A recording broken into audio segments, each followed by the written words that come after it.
আসসালামু আলাইকুম। Cyber security awareness for এভরিওয়ানের এই পর্বে আমরা আলোচনা করব হচ্ছে গিয়ে saving password in your browser এই টপিক নিয়ে। তো বিষয়টা হচ্ছে যে আমরা আমাদের অনেকেই আমরা যে কাজটা করি আমাদের কাজের সহজের জন্য সুবিধার জন্য আমরা ব্রাউজারে পাসওয়ার্ড সেভ করে রাখি। তো এখানে প্রথম সমস্যাটাই যেটা হচ্ছে যে আপনি যখন পাসওয়ার্ড সেভ করে রাখছেন ব্রাউজারে, আপনি বারবার এক ক্লিক করে ঢুকে যাচ্ছেন, আপনার পাসওয়ার্ড টাইপ করা লাগছে না। আলটিমেটলি দেখা যায় যে কিছুদিন পরে হঠাৎ করে যদি আপনার অন্য কোনো পিসি থেকে লগ ইনের প্রয়োজন হয় অ্যাকাউন্টে, তো সেই ক্ষেত্রে আপনি এই পাসওয়ার্ডটা ভুলে গেছেন, আপনার পাসওয়ার্ডটা আর মনে পড়ে না। এরকম সিচুয়েশন প্রায়ই হয়। দ্বিতীয় পয়েন্টটা হচ্ছে এর চেয়ে একটু ডেঞ্জারাস, যেটা হচ্ছে যে যদি কেউ কোনো কারণে আপনার পিসিতে বসে কাজ করতে, তাহলে সেও আপনার মতো এক ক্লিকেই পাসওয়ার্ডটা হচ্ছে গিয়ে মানে আপনার যেই অ্যাকাউন্টগুলোর পাসওয়ার্ড আপনি সেভ করে রেখেছেন সেই অ্যাকাউন্টগুলোতে সে লগ ইন করে ফেলতে পারবে। থার্ডটা হচ্ছে গিয়ে আরও একটু ডেঞ্জারাস, যেটা হচ্ছে যে আপনি যখন পাসওয়ার্ডটা সেভ করতেছেন তখন পাসওয়ার্ডটা ব্রাউজারের কোথাও একটা অপশনে যেয়ে সেভ হচ্ছে। তো যেই অন্য কেউ যেই আপনার পিসিতে বসুক না কেন, সে ওই অপশনে যেয়ে একটা বাটন আছে শো পাসওয়ার্ড, তো শো পাসওয়ার্ড ক্লিক করার সাথে সাথেই তাকে আপনার সব পাসওয়ার্ডগুলো সে দেখিয়ে দিবে প্লেন টেক্সটে। যদিও একটা মাস্টার পাসওয়ার্ড সেট করা যায়, তো দেখা গেছে যে 90% কেসেসেই আমরা মানে কেয়ারফুল না থাকার কারণে মাস্টার পাসওয়ার্ডটা সেভ করি না, এবং এরপরও অনেকে আবার মাস্টার পাসওয়ার্ডটাও ভুলে যান, তখন সবগুলা পাসওয়ার্ডই ভুলে যান আর কি, আর পান না আর কি। তো এই ধরনের বিড়ম্বনায় তাকে পড়তে হয়। তো এছাড়া আরেকটা ওয়ে আছে পাসওয়ার্ড, অনেকেই যেটা করেন যে একটা থার্ড পার্টি টুল ইউজ করেন পাসওয়ার্ড ম্যানেজার হিসেবে। তো সেই ক্ষেত্রে দেখা যায় যে আপনার পাসওয়ার্ডগুলো যেই কোম্পানির টুল আপনি ব্যবহার করছেন সেই কোম্পানির কাছে থাকছে, এবং আরও বড় ব্যাপার হচ্ছে যে এটা ডিপেন্ড করে কোম্পানি টু কোম্পানি ভ্যারি করে যে তারা আসলেই আপনার এই পাসওয়ার্ডটাকে কতটুকু সিকিউর রাখছে বা অন্য কোনো কাজে ব্যবহার করছে কিনা। তো এইটাই আর কি। তো এখন আমরা একটু দেখে নিব যে তবে আরেকটা বিষয় হচ্ছে যেটা যে আপনারা অবশ্যই সাজেশনটা হচ্ছে এটা যে আপনারা পাসওয়ার্ডগুলো মনে রাখবেন, কোথাও লিখে রাখার চেয়ে একদম মনে রাখাটা বেটার। আর আপনি যখন বারবার পাসওয়ার্ড টাইপ করবেন আপনার পাসওয়ার্ডগুলো এমনিই মনে থাকবে। আর যদি কোথাও লিখে রাখতেই হয় এমন কোথাও রাখবেন যেখানে আপনি ছাড়া অন্য কারো অ্যাক্সেস করাটা বা অ্যাক্সেস পাওয়াটা খুবই কঠিন হবে আর কি। তো আমরা এখন একটু দেখে নিব যে পাসওয়ার্ডগুলো আমরা সেভ পাসওয়ার্ড যে অপশনটা আছে এটা আমরা কিভাবে ডিসেবল করব এবং প্রয়োজনে আবার এনেবল করব, এবং এটাও সাথে দেখে নিব যে ক্লিক করে কিভাবে সেভ করা পাসওয়ার্ডগুলো প্লেন টেক্সটে দেখা যায়। তো আসুন আমরা হাতে কলমের বিষয়টা দেখে নিচ্ছি। ওকে, তাহলে আমরা কিভাবে শো পাসওয়ার্ডের কারণে প্রবলেম হতে পারে এই জিনিসটা একটু দেখে নিব। যেমন আমাদের এই ওয়েবসাইটটার পাসওয়ার্ড হচ্ছে গিয়ে সেভ করা আছে। আমরা এই ওয়েবসাইটে একটু যাই। দেখেন ওয়েবসাইটে যাওয়ার সাথে সাথেই কিন্তু অলরেডি পাসওয়ার্ড গুলো ফিল করে দেওয়া আছে। আমরা লগ ইন প্রেস করেই এখন লগ ইন করে ফেলতে পারবো। তো যেহেতু এটা একটা ডেমো এক্সাম্পল, এটা কোনো ইউজার অ্যাকাউন্ট নাই, এই কারণে এটা লগ ইন হয় নাই, কিন্তু এইভাবে ইজিলি একটা ইউজার অ্যাকাউন্টে লগ ইন করা যায়। তো আমরা এখন আর একটু দেখি, আমরা ফায়ারফক্সের সেটিং এ যাই।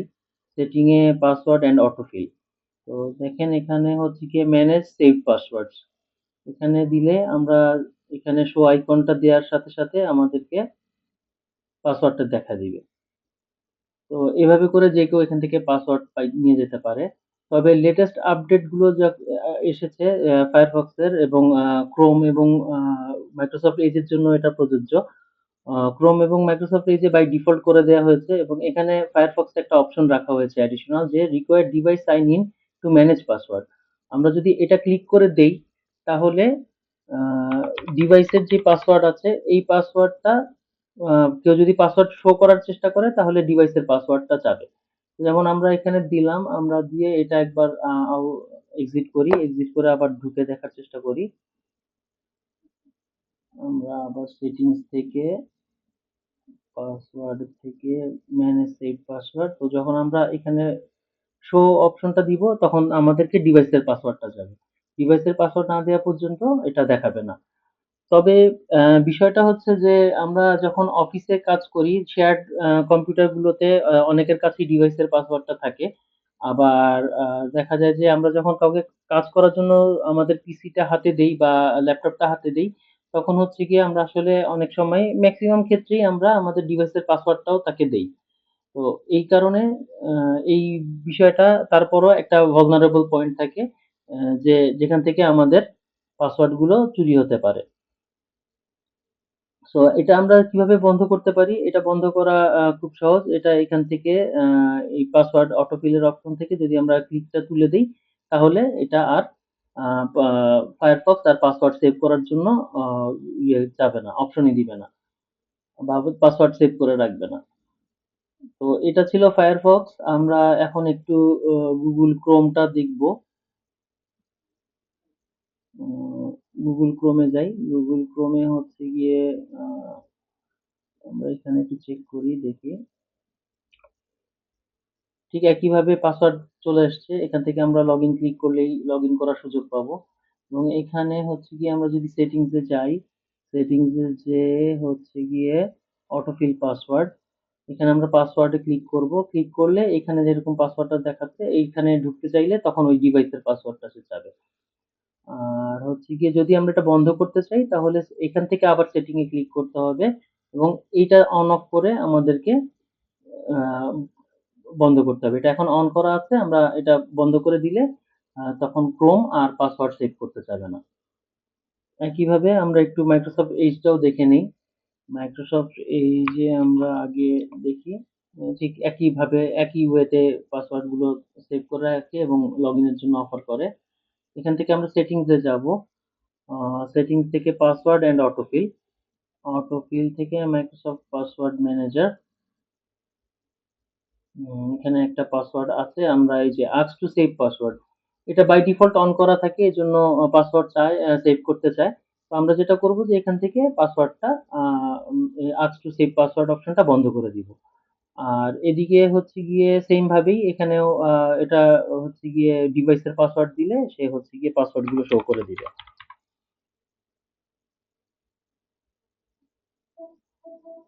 তো এই কারণে আপনার হচ্ছে গিয়ে পাসওয়ার্ড সেভ করে রাখাটা বুদ্ধিমানের না।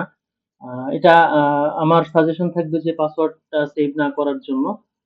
ঠিক একইভাবে আ অর পাসওয়ার্ডের মতো অটোফিল এর আরো আ একটা অপশন হচ্ছে payment method. So payment method যদি দেন আপনার ক্রেডিট ডেবিট কার্ড গুলো সে সেভ করে রাখতে চাবে এবং ভুলক্রমে যদি সেভ হয়ে যায় তাহলে সেগুলো ব্রিচ হওয়ার সম্ভাবনা থাকে। তো আমরা এখান থেকে এই যে পেমেন্ট মেথডটা ঠিক পাসওয়ার্ড এন্ড অটোফিল এ এসে এখান থেকে আমরা এই টিকটাও আ অফ করে দিলে আ তখন ফায়ারফক্স আর পেমেন্ট মেথড সেভ করতে চাবে না। একই রকমভাবে আমরা আ Google Chrome এ অটোফিল অ্যান্ড পাসওয়ার্ড অপশনেই আ এই অপশনের নিচেই ক্রেডিট কার্ডের অপশনটা আছে এবং সেম ভাবে আমরা এখানে যাব যে save and fill payment method বন্ধ করে দিব। এবং এখানে দেখেন যে সেভ অ্যান্ড সেভ পেমেন্ট মেথডে সিভিসি গুলো সেভ করে রাখতে চায় সে। সো সিভিসি গুলো যদি সেভ করা থাকে তাহলে সরাসরি পেমেন্ট হয়ে যায়। তো এই ক্ষেত্রে আমরা এগুলো বন্ধ করে রাখাই আমাদের জন্য সবসময় ভালো। একইভাবে Microsoft Edge এ আমরা এখানে গিয়ে আ অটোফিল থেকে পেমেন্ট মেথড গুলো বন্ধ করে দিব। পেমেন্ট মেথড সেভ করার যে অপশন গুলো আছে এগুলো বন্ধ করে দিব। অ্যাড্রেস অনেকে চাইলে বন্ধ করতে পারেন। বিভিন্ন সময়ে বিভিন্ন আ আ পারচেজ সাইটে অ্যাড্রেস গুলো আ প্রয়োজন হয়। যদি অ্যাড্রেস কেউ বন্ধ করতে চান তাহলে অ্যাড্রেস গুলো আপনারা ওই অটোফিল অপশন থেকেই বন্ধ করে দিতে পারবেন। একইভাবে যখন আমরা মোবাইল ব্যবহার করব, মোবাইল অ্যাপস এ ঢুকলে 3 ডট মেনুতে সেম অপশন গুলো আছে পাসওয়ার্ড এবং আপনার পেমেন্ট মেথড গুলো সেভ এর, অটোফিল এর যে অপশন গুলো আছে, ওই অপশনের ভিতরে যেয়ে আমরা সেইম ভাবেই হচ্ছে গিয়ে পাসওয়ার্ড সেভ করতে চাওয়ার অপশনটি আমরা এনেবল এবং ডিসেবল করতে পারবো। তো এই ছিল আমাদের সেভিং পাসওয়ার্ড ইন ব্রাউজার নিয়ে। আমাদের নেক্সট টপিক হবে হচ্ছে গিয়ে URL, HTTP এবং HTTPS সংক্রান্ত বিষয়। তো নেক্সট ভিডিওতে দেখা হবে। আসসালামু আলাইকুম।